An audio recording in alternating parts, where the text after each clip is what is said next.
Hey everybody, and welcome back to Front-End Expert. In this video, we will be talking about JavaScript frameworks, and more generally, we will be talking about frameworks and libraries.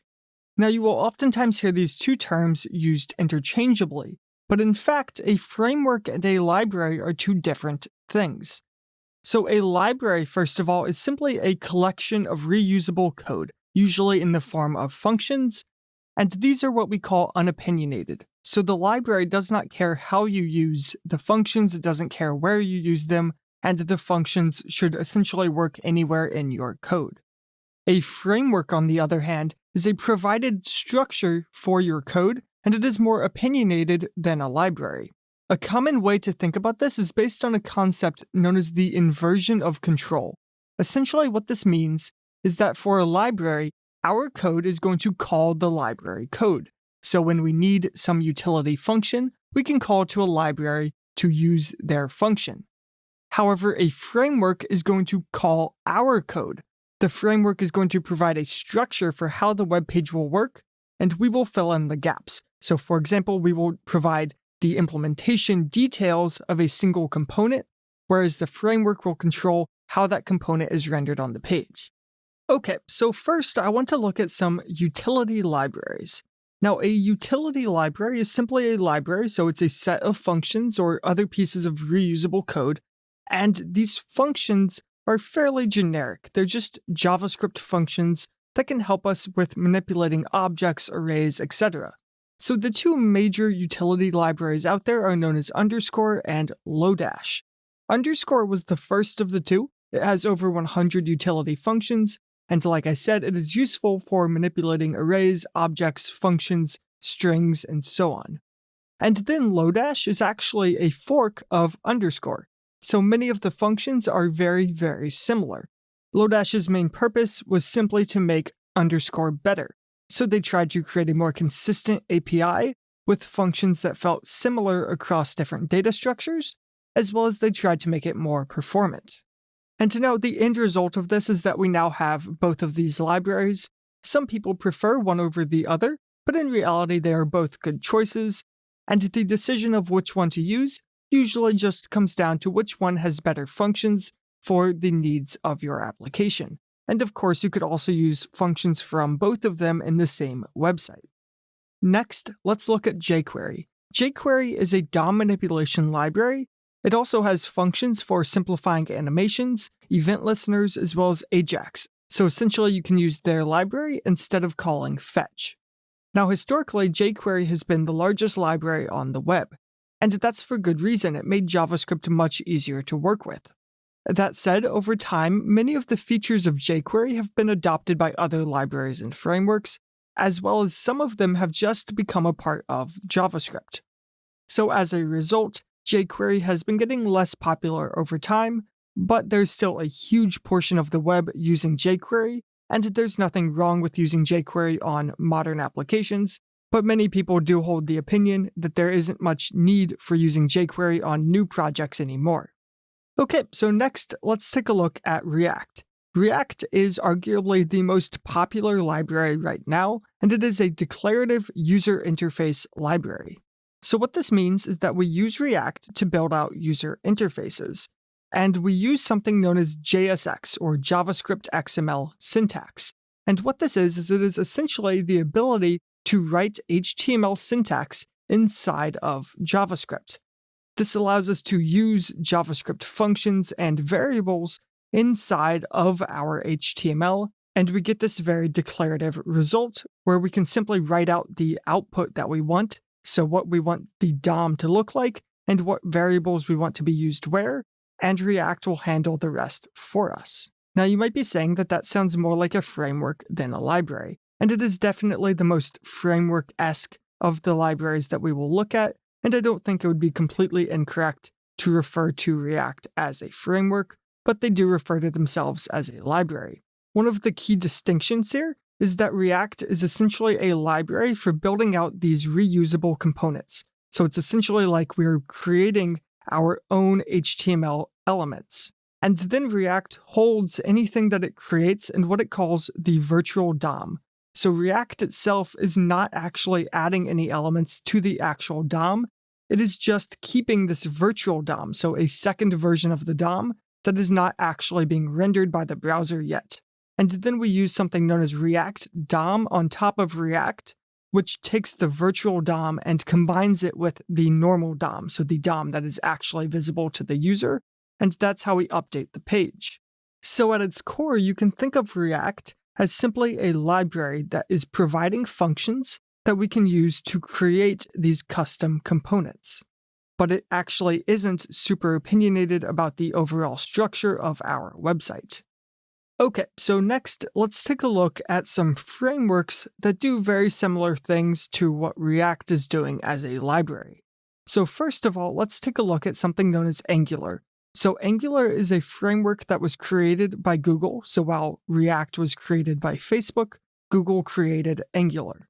And there's actually two primary versions of Angular. There's Angular.js as well as Angular, and they do have some differences, with Angular being the more recent version of it. It is a complete rewrite of the original Angular.js framework. So anyways, this is a framework that is used for developing web applications, and it uses reusable components, very similar to the reusable components that we can create with React. However, instead of using the JSX syntax that React uses, in Angular we use HTML templates, so we are writing actual HTML essentially. And really the biggest difference aside from the syntax between Angular and React is going to be that Angular is going to come with a collection of libraries and developer tools, and it really is a more full-fledged framework, so it is going to be a little bit more opinionated about how you write your code.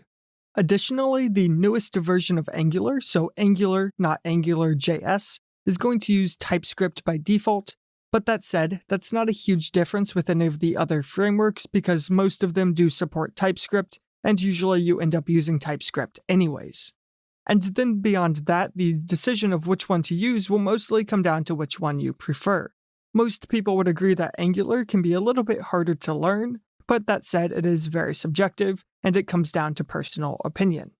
And next we have Vue. So Vue is a progressive framework for building user interfaces once again. It also uses components, and this time it can either use HTML templates, which is the main way to work with Vue, or it also supports JSX. Additionally, it also uses a virtual DOM, very similar to the one used by React. Now, one really good component to Vue is that it is easy to add to a project, and you can use it incrementally. So the idea being that you can use it sort of like a library by adding just little features of Vue into your project, or you can adopt it as an entire framework, more similar to how Angular works. So as a result of this flexibility, as well as the fact that Vue is usually considered one of the easiest frameworks to learn, it has gotten extremely popular over recent years. Okay, so with that, we've seen a few different libraries and frameworks. And now the question is, how do we choose which one of these to use, or maybe to even use one of the other thousands of frameworks out there? Well, it does come down to personal preference, but there are going to be a few aspects of the framework or library to look at. Number one is going to be the learning curve. Some of the frameworks are going to be much harder to learn than others. And moreover, this can be different based on different people and what their experience levels are with different types of frameworks.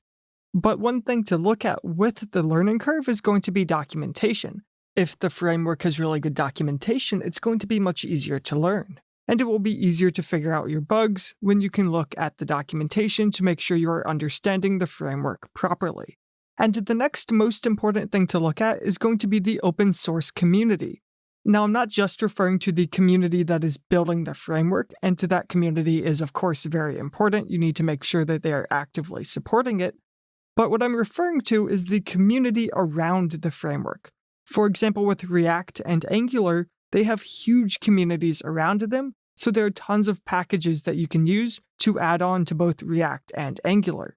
And oftentimes it is these extra libraries on top of the main library or framework that can actually save you a ton of development time. And then finally, it's important to point out that you don't always need to use a framework.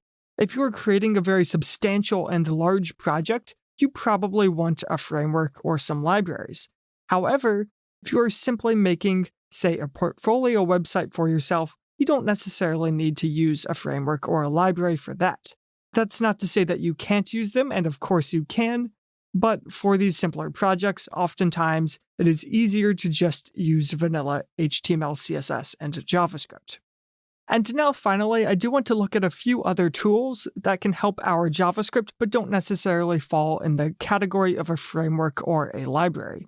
So first we have Babel, and Babel is a JavaScript compiler for supporting new features on older browsers.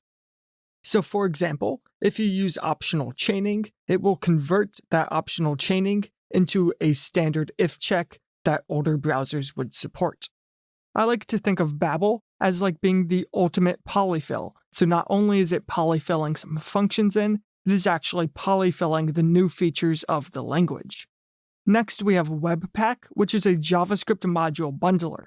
And now there are other JavaScript module bundlers. For example, Rollup is one of the other popular ones. The idea here is that it will create a dependency graph of your JavaScript. So it is going to go through all of the different modules that you have used and to see what modules those modules import, and it can oftentimes merge this into a single JavaScript file, which will be much more efficient for pushing to production.